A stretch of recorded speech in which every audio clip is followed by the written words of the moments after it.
Hello bachcho, let us see this question. A charged particle passes through a region that could have electric field only, magnetic field only or both electric and magnetic field. हमसे ये कहा जा रहा है एक charge particle एक ऐसे reason से गुजरता है जिसके अंदर या तो सिर्फ इलेक्ट्रिक फील्ड है या फिर मैग्नेटिक फील्ड है या दोनों एग्जिस्ट कर सकते हैं। हमें यहाँ मैच करना है column with the column number 2 over air. तो हम यहाँ पर सबसे पहले लाइन बाय लाइन हर चीज़ पढ़ना स्टार्ट करेंगे। पहला ऑप्शन हमें क्या दे रखा है, kinetic energy of the particle remains constant. Kinetic energy particle की कांस्टेंट किस किस केस में रहेगी? Under the special condition this is possible when both electric and magnetic field are present. कुछ स्पेशल कंडीशन में जिसमें इलेक्ट्रिक और मैग्नेटिक फील्ड प्रेजेंट रहेगी, हम यहाँ पर इस बात को चेक कर लेते हैं। तो यहाँ मैं की कंसेप्ट यूज करना चाहूंगा। पहली चीज है net work done is equal to change in kinetic energy. Then second की कंसेप्ट है this is work power energy theorem. Then second की कंसेप्ट है force by the magnetic field is q v cross b, where v is the velocity of the charged particle.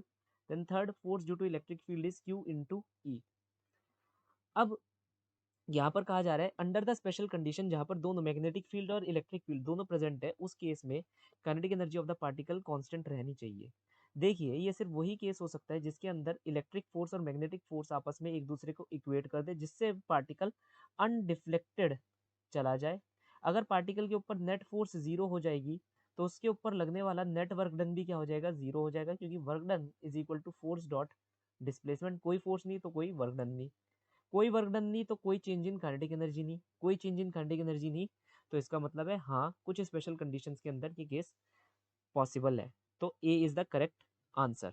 Then the region has electric field only. Region के अंदर सिर्फ और सिर्फ electric field हो, अगर किसी रीजन के अंदर इलेक्ट्रिक फील्ड प्रेजेंट है तो हमारा जो चार्ज पार्टिकल है उसके ऊपर एक फोर्स लगेगी Q इंटू ई, जिसकी वजह से वो चार्ज पार्टिकल आगे की तरफ एक्सेलरेट होता जाएगा, जिस वजह से वेलोसिटी में चेंज आएगा। वेलोसिटी में चेंज आएगा तो काइनेटिक एनर्जी में चेंज आएगा ही आएगा। दूसरी चीज आप ये कह सकते हैं कि ये फोर्स अगर यहाँ पर काम कर रही है तो उसकी वजह से डिस्प्लेसमेंट क्रिएट हो रही है, डिस्प्लेसमेंट क्रिएट हो रही है तो वर्क डन हो रहा है, जिसकी वजह से भी काइनेटिक एनर्जी में चेंज आ रहा है। तो मैं यहाँ पर ये कह सकता हूँ कि ये जो फोर्स है इलेक्ट्रोस्टैटिक फोर्स, वो इलेक्ट्रोस्टैटिक वर्क डन को जन्म दे रहा है यहाँ पर, और इलेक्ट्रोस्टैटिक वर्क डन की वजह से हमारे पास काइनेटिक एनर्जी में चेंज आ रहा है। काइनेटिक एनर्जी में चेंज आने की वजह से हमारा ये ऑप्शन एक फिट ऑप्शन नहीं है, गलत ऑप्शन है। The region has magnetic field only. मैं एक और की कंसेप्ट आपको यहाँ पर देना चाहूंगा, work done by magnetic forces is always zero. Magnetic forces कोई भी वर्क डन नहीं करती, अगर वो कोई भी वर्क डन नहीं करती तो कोई भी काइनेटिक एनर्जी में चेंज नहीं आएगा। दैट इज मैं ये कह सकता हूँ कि ये बिल्कुल करेक्ट ऑप्शन है कि अगर सिर्फ मैग्नेटिक फील्ड होगी तो सिर्फ मैग्नेटिक फोर्स लगेगी, मैग्नेटिक फोर्सेस कोई काम नहीं करती तो कोई भी चेंज इन काइनेटिक एनर्जी नहीं लाती, जिससे ऑप्शन नंबर सी भी करेक्ट हो जाता है। Then the region contains no field is the correct option, क्योंकि कोई फील्ड नहीं, कोई फोर्स नहीं, कोई फोर्स नहीं, तो हमारे पार्टिकल पर कोई भी एक्सेलरेशन नहीं, एक्सेलरेशन नहीं तो पार्टिकल की वेलोसिटी चेंज नहीं होगी। Second, acceleration of the particle is zero. किस किस केस में acceleration of the particle zero रहने वाला है? अगर हम यहाँ पर बात करें under special condition this is possible when both electric field and magnetic field are present. हमने देखा जब इलेक्ट्रिक फील्ड और मैग्नेटिक फील्ड आपस में बैलेंस आउट हो जाती है तो जब चार्ज पार्टिकल होता है उस पर कोई फोर्स नहीं लगती, दैट इज कोई एक्सेलरेशन भी नहीं लगता, तो मैं कह सकता हूँ सेकंड का ए भी करेक्ट ऑप्शन है। Then the region has electric field only. अगर रीजन में इलेक्ट्रिक फील्ड होगी तो फोर्स आएगा, फोर्स आएगा तो एक्सेलरेशन आएगा, that is this is the incorrect option. Then C the region has magnetic field only. अगर रीजन में सिर्फ और सिर्फ मैग्नेटिक फील्ड है, मान लीजिए ये रीजन है, मैग्नेटिक फील्ड इस डायरेक्शन में लग रही है, velocity of the charge particle भी सेम इसी डायरेक्शन में है, that is force on the charge particle will be q v cross B, that is q v b sine of angle theta, where theta is the angle in between the velocity and the magnetic field over here, that is the angle is 0 degree, so the force will be also 0 degree। सो मैं ये कह सकता हूँ कि हाँ बिल्कुल ऐसा हो रहा है कि इस रीजन में मैग्नेटिक फील्ड एग्जिस्ट कर रही है लेकिन इसमें एक्सेलरेशन हमारा जीरो है, तो सी भी एक करेक्ट ऑप्शन है। Then D the region contains no field. अगर कोई फील्ड नहीं होगी तो कोई फोर्स नहीं होगी तो अपने आप एक्सेलरेशन भी नहीं होगा। देन थर्ड की बात करते हैं, kinetic energy of the particle changes.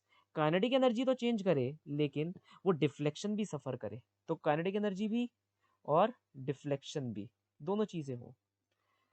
सबसे पहला under the special condition this is possible when both electric and magnetic field are present. अब अगर हम स्पेशल कंडीशंस की बात करते हैं तो इलेक्ट्रिक फील्ड और मैग्नेटिक फील्ड में से कोई भी एक अगर डोमिनेंट हो जाती है तो नेट फोर्स आएगी। अगर कोई भी एक डोमिनेंट हो जाती है तो नेट फोर्स आएगी और नेट फोर्स की वजह से नेट वर्क डन आएगा।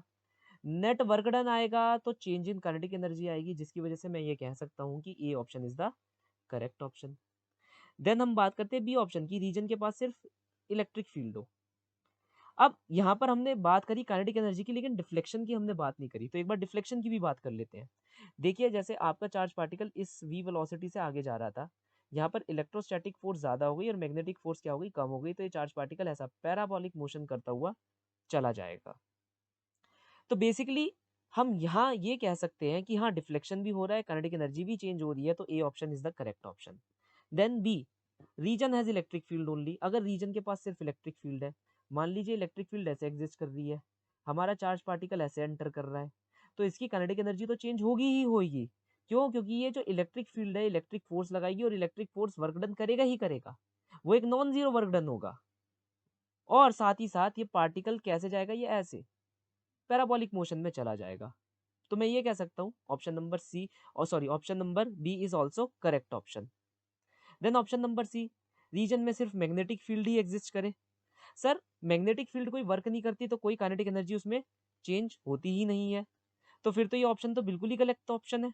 डिफ्लेक्शन होता है क्योंकि motion under the magnetic field of a charge particle which is carrying a certain velocity is always circular, वो सर्कुलर होता है। तो जैसे फॉर एग्जांपल ये आपकी मैग्नेटिक फील्ड है, आपने चार्ज पार्टिकल को अंदर भेजा तो वो सर्कुलर मोशन काटता हुआ बाहर आ जाएगा, तो डिफ्लेक्शन तो हुआ है लेकिन काइनेटिक एनर्जी चेंज नहीं हुई, which is says that C is the incorrect option. Then D, the region contains no field. जब फील्ड ही कंटेन नहीं करेगा तो जिस वेलोसिटी से गया उसी वेलोसिटी से वो चलता जाएगा, कोई डिफ्लेक्शन भी नहीं आने लगा, है ना, जिस स्ट्रेट लाइन में वो जा रहा था उसी स्ट्रेट लाइन में जाता रहेगा।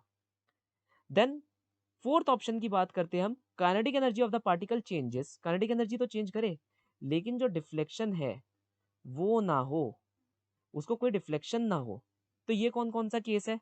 अगर हम ए की बात करते हैं कि under the special condition it is possible, देखिए मैं ये कह रहा हूँ काइनेटिक एनर्जी चेंज करे, तो मैंने यहाँ पर मैं दूसरा डिफरेंट कलर ले लेता हूँ। मान लीजिए मैग्नेटिक फील्ड इस डायरेक्शन में है, इलेक्ट्रिक फील्ड भी इसी डायरेक्शन में और वी वेलोसिटी इस डायरेक्शन में है, या मान लीजिए वो रेस्ट पर भी है, तो भी कोई फर्क नहीं पड़ रहा क्योंकि इलेक्ट्रिक फील्ड तो उसे एक्सेलरेट करेगी, दैट इज उसके अंदर काइनेटिक एनर्जी बढ़ेगी। काइनेटिक एनर्जी जैसे ही बढ़ेगी तो हमारा ये पहली पार्ट तो सही हो गया कि काइनेटिक एनर्जी बढ़ गई, लेकिन कोई डिफ्लेक्शन नहीं होने वाला। क्यों? डिफ्लेक्शन इसलिए नहीं होगा क्योंकि जिस डायरेक्शन में फोर्स लगी है उसी डायरेक्शन में मोशन हो रहा है, तो इलेक्ट्रिक फील्ड इसे सीधी ही लाइन में ले जाती रहेगी, तो ए करेक्ट ऑप्शन है। देन हम बात करते हैं बी ऑप्शन की। बी ऑप्शन क्या कह रहा है, region has electric field only. देखिए सर इस रीजन में इलेक्ट्रिक फील्ड भी है, मान लो मैग्नेटिक फील्ड हटा दो।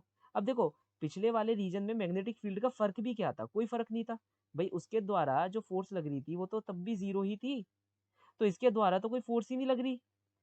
जब इसके द्वारा कोई फोर्स ही नहीं लग रही, इसका होना ना होना तो एक बराबर है। तो मैं ये कह सकता हूँ जिस रीजन में इलेक्ट्रिक फील्ड होगी उस रीजन में वो नो डिफ्लेक्शन के साथ जा सकता है, साथ ही साथ उसकी काइनेटिक एनर्जी भी बढ़ती रहेगी, तो बी भी सही है। सी, मैग्नेटिक फील्ड हो, भाई अगर मैग्नेटिक फील्ड होगी तो काइनेटिक एनर्जी तो चेंज नहीं होने वाली, साथ में डिफ्लेक्शन अलग से आ जाएगा, ये तो वायलेट कर रही है हमारी कंडीशन को, तो C is the incorrect. Then D, the region contains no field. जब फील्ड नहीं तो फोर्स नहीं, फोर्स नहीं तो ना डिफ्लेक्शन ना काइनेटिक एनर्जी में चेंज, तो ये भी इनकरेक्ट है। So the final solution for the following problem is, for the first option it is A, C and D. For the second it is A, C and D. For the third it is A and B, and for the fourth it is A and B respectively. So this is the final solution for the following problem. Hope you understood well. Best of luck.